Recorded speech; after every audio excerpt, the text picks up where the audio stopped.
Welcome to CBNS 169, Discussion of Implantation. What is it? For many, this might be an unforeseen nightmare, while for others, a blessing. Let's figure, we're all not ready to have children just quite yet, but implantation is an event that can affect us all. Without this crucial event, there would be no pregnancies.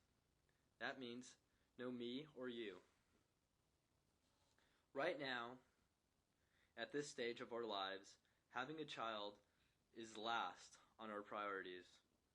However, what we choose to do with our leisure time leads us very close to experiencing implantation. Maybe not us males, but our female counterparts.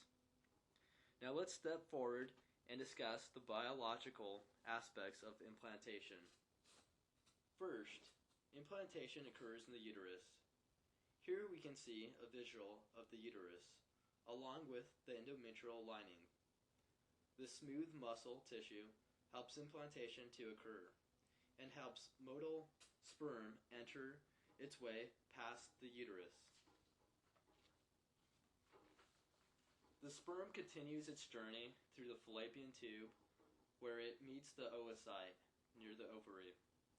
Fertilization occurs along with mitotic divisions until the oocyte develops into a mature blastocyte. During all this, the mature blastocyst is carried back down to the uterus. The blastocyst then attaches itself to the endometrial lining in the uterus. Here we can see the anatomy of a woman's sexuatory organ, starting at the vagina, to the cervix, to the uterus, to the fallopian tube, and last, to the ovary. The blastocyst will stay in the uterus for 2 to 3 days. The blastocyst will then implant itself into the endometrial lining on day 6 or 7. If fertilization does not occur, then the woman will continue her normal menstrual cycle. This picture displays an implanted blastocyst, where we can see the inner cell mass inside the blastocyst, which will lead into the future embryo, along with 2 forms of trophoblast, cytotrophoblast and syncytiotrophoblastic. Cytotrophoblast covers the blastocyst, help forming the cell wall, while syncytiotrophoblastic invades the endometrial tissue, anchoring itself inside the uterus. Here we can see how invasive syncytiotrophoblastic really is. It violently invades the endometrial lining, which leads to the bearing of the blastocyst. Here we can see that the lacunae are formed. They are cavities which are later filled with mother's blood. Let's review what we have learned so far. Trophoblast proliferates into 2 distinct layers, cytotrophoblasts and syncytiotrophoblasts. Cytotrophoblasts are cells that help form the cell wall, while syncytiotrophoblasts are invasive cells that invade the endometrium lining. Implantation is completed in 14 days after ovulation.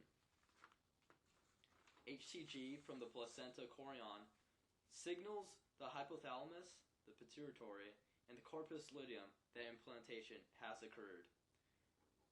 This elevated level of HCG can be detected on most birth control devices. HCG stimulates estradiol and progression levels, which keeps the endometrium lining intact. This is crucial for a successful pregnancy. If the lining of the uterus is shed off, the maturing blastocyst will no longer be anchored into the woman's system.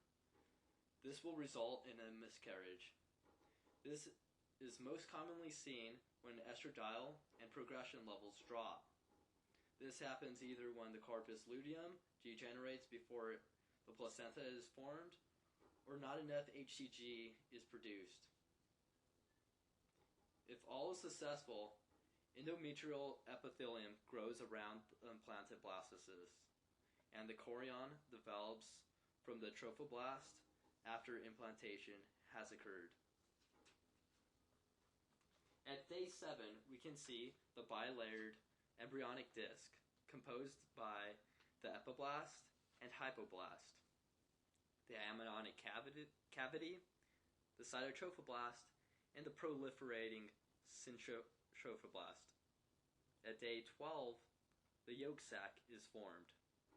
The lacunae is filled with maternal blood, and the chorion is being formed. And that is the end of implantation.